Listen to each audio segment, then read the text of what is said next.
Hello and welcome back to another episode of Real with Ryan. In today's video, we again are playing with ChatGPT. I've made a few videos playing with ChatGPT before, so you can check those in the description below. In today's video, I'm going to use ChatGPT to help me answer a variety of questions when it comes to professional email writing. Now, before I get into this, I will say I have 5 years working in sales for a tech company, so I have at least a little bit of experience to help formulate these responses in emails and at least make sure that these emails are going to be appropriate. I'll have a shareable Google Doc and some of the prompts in the description, so if you're looking to see these emails, feel free to check there. But without further ado, let's hop into the video. Let me start with a handful of the prompts I'm going to be looking to answer today. We've got several questions about the interviewing and job acquiring process, such as asking about a job opening, giving a thank you email after an interview, declining a job offer or asking for more time when it comes to a job offer. We've got asking for a raise, putting in your 2 weeks, and having to even fire someone. So a handful of different scenarios that I've run into in my 5 years experience and often have trouble putting these types of scenarios into email form in a professional way. So now let's hop into ChatGPT. And like all the other videos of using ChatGPT in the past, I find that the first response or the first prompt is usually critical to help prime ChatGPT for what you're looking for. So my first prompt is going to be, today I'm looking for help writing professional emails. I have a handful of scenarios that have come up in my career. I'm going to give you these scenarios one at a time, and I want you to craft an email that would be an appropriate and professional response. I at least wanted to give ChatGPT the context for what I am about to do and help it understand that I want professional responses in the form of an email. So without further ado, let's click enter and start getting into some of these email responses. We're going to start off with the hiring or applying types of prompts. So let's ask it, please write an email to a hiring director asking if there's any openings at the company.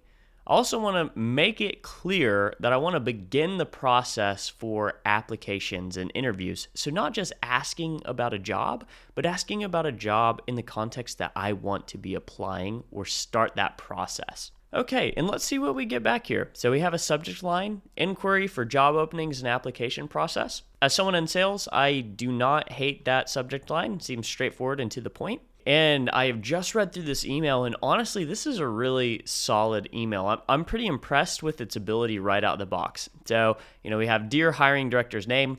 Hope this email finds you well. I recently learned about your company and was impressed by its reputation and excellence in the field, etc. I'm interested in exploring job opportunities with your organization and would appreciate any information you could provide regarding those current openings. I like it. First paragraph, a nicety, and then you quickly get into explaining what you were looking for. So I like that it's pretty upfront and forward here. It goes on to say, I'm particularly interested in these types of roles, and you'd put those in here and believe, the skills and experience would be a good fit. It also says, I've attached my resume and cover letter, which you definitely should do. So I like that. And then finally, let's close the call to action.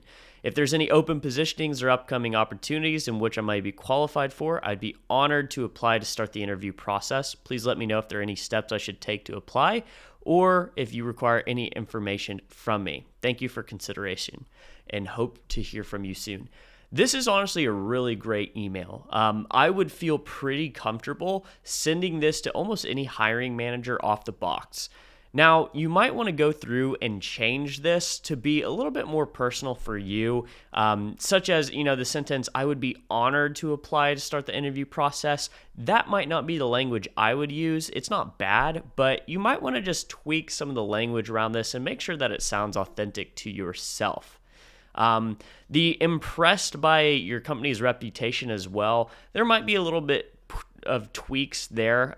Perhaps there's opportunity to ask a question about the company, but overall, I think this is a pretty solid email. And for people who are looking to apply to a new job, this would be a pretty good template to start from. I don't think you're going to go wrong with this type of email. Okay, moving on to the next prompt. Let's say we wrote this, we got an interview, and now we want to write a post-interview email, which is always a best practice. You should always write an email to your interviewer a day or two after the interview thanking them.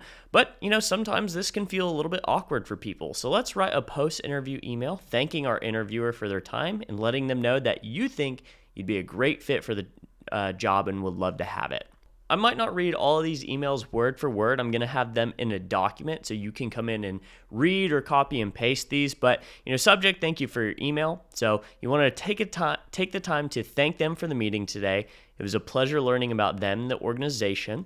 Stating you're excited for the possibility of joining your team. You believe that you'd be a good fit for the position. And here's something I do like. In particular, I was impressed with the emphasis your team places on, and then put in something specific to that interview or role. It's always really important when writing emails in a professional sense that you do want to be very specific about something that you learned. And it indicates that you're able to listen, learn, and synthesize information, and that there's something very specific that you liked and were attracted to. So I do like how it gives room for some personalization in here. Once again, thank you for this opportunity. Yada, yada, yada. I think this is a pretty good email. Okay, so I think that original email is pretty good, but let's ask ChatGPT to make this email just a little bit more concise for us. And now we have this email, but it's a little bit more concise. So if you are more of a direct communicator, you might appreciate this email in that it's a little bit more straightforward and to the point. I personally kind of like the first email. I think there's a little bit of extra language, but I think that kind of fluff actually helps a little bit in the context department. But anyways, let's move on to the next email. Here is an email that is frankly really difficult to write. So let's say you have received a job offer, but in this job offer, the company you're working for wants you to make a decision really quickly. Let's say by the end of this week. Some people get into the scenario where they apply for a handful of jobs at once and might have one offer from one company and be waiting for an offer from another company and just need a little bit more time to make sure all their offers are on the table before they choose. So let's write an email that asks politely for more time to consider the job offer, and let's see what ChatGPT gives us. Man, and I just start using ChatGPT and I can't help but laugh to myself and be freaking impressed. This is making these types of emails so much easier to write. So let me call out a few really good points here. So request for extension of job offer is the subject line. So starting off with the niceties, I hope this finds you well. Thank you for the offer of this position. I appreciate your time and effort that you've invested in the interview process. It's always good to start off with a thank you and include those niceties. Now, let's get to the point. I would like to request an extension on the decision deadline, as I would like some additional time to evaluate the offer thoroughly. I like that one sentence is the request. Now, let's give a little context to that request. I want to ensure that I'm making the best decision for both myself and the company. This is really important. It is letting them know where your thinking is, in that, one, you need some time for yourself, which shows that you prioritize yourself, which is a good thing, but it also shows that you are thinking of the company too.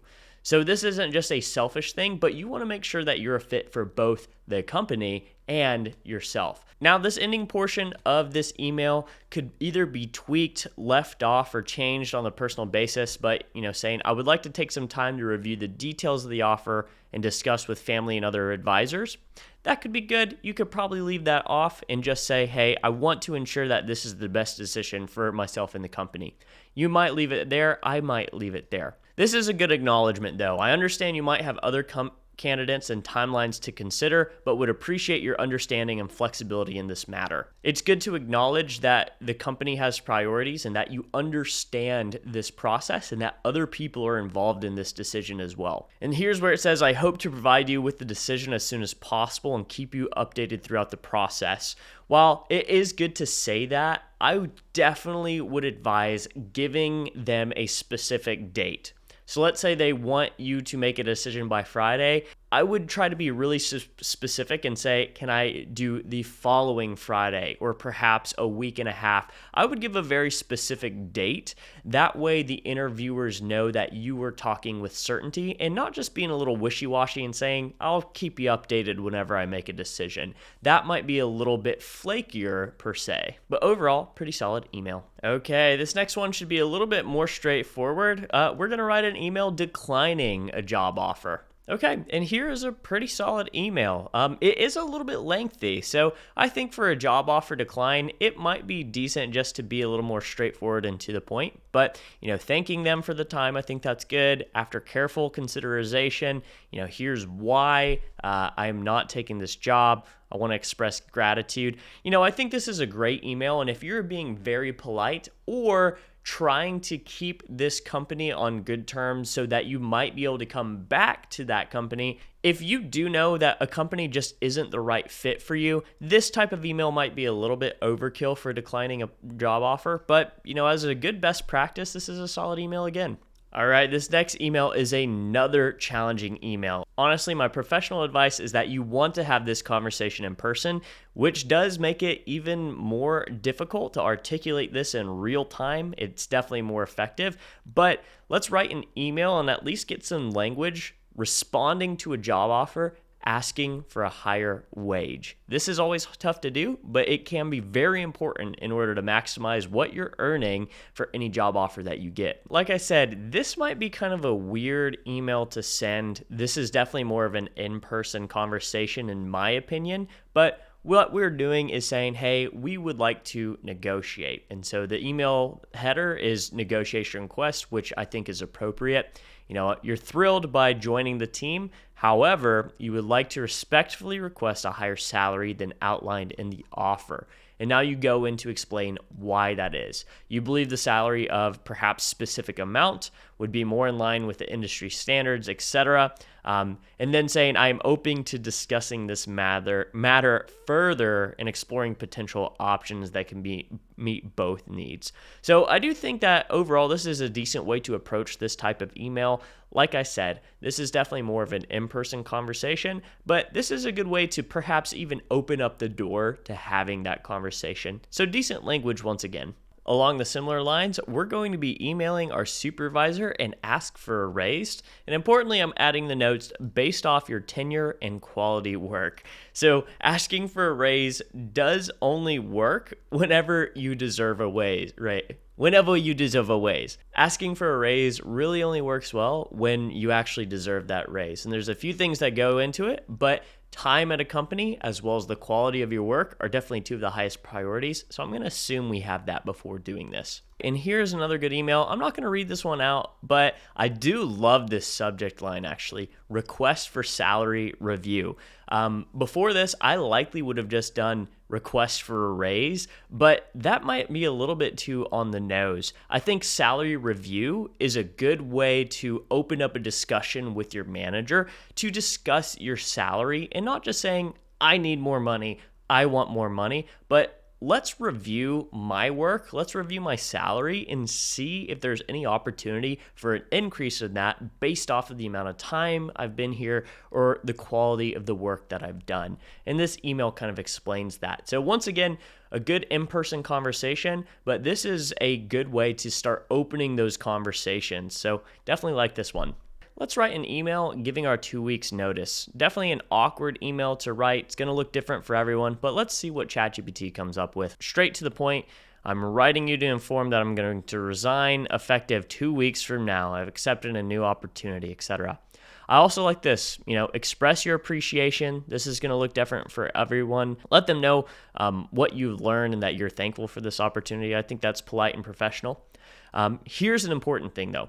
Over the next 2 weeks, I'll work with you to ensure a smooth transition. I'm committed to completing my current projects or assignments and making sure that we support the team. That is good to know and just best practice whenever you're leaving a job, even if it's a job that you don't really like. try to make sure you're doing your best in those last two weeks to leave a good and lasting impression. You never know when you're going to want to apply for jobs further down the road, and you're going to need letters of recommendation or references. In the last 2 weeks you have at a job, even though it might be a job you hate or it sucks, it's a really good time to do a good job so that you can go back to these people if you need a job or you need help. It's definitely best practices, polite and professional. Okay, this is going to be the last email in this series of just standard professional emails here. And this one can be the hardest and likely what is going to be the most personalized. But let's say you are a manager and you have to let someone go based off of poor performance. Now, there's a lot of things that go into this type of decision and a lot of conversations that should be had before this point. I'm not going to get into that here. Let's see what ChatGPT comes back with as a template for this type of email. Okay, and it does get back to me, and I actually do like some of the context it gives at the top of this. So, it does kind of express that statement that this is delicate and sensitive, and that you should do this with professionalism and empathy, and that most cases you should do this conversation in person, which I agree with.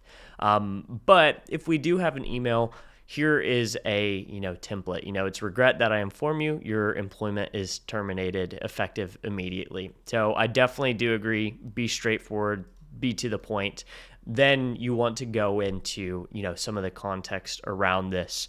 So in general, I do agree with ChatGPT. You should have these conversations in person.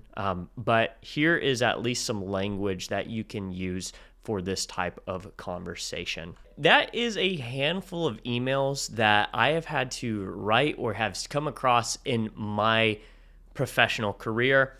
Lots of these have to do with the hiring and job acquisition process, but are emails that most everyone is going to have to write or read at some point or another. So I hope that these emails or responses are going to be relevant for you in seeking a job or just trying to up your communication in a professional way.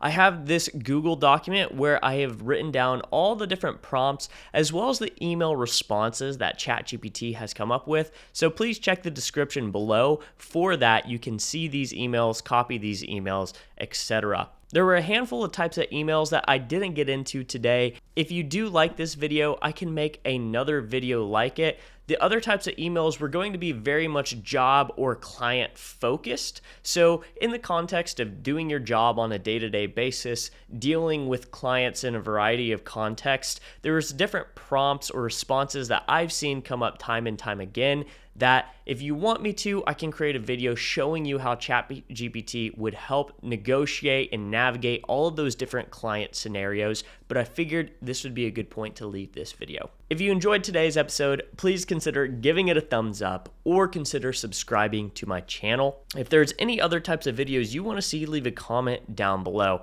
But other than that, thank you for watching, and as always, thank you for keeping it real with Ryan.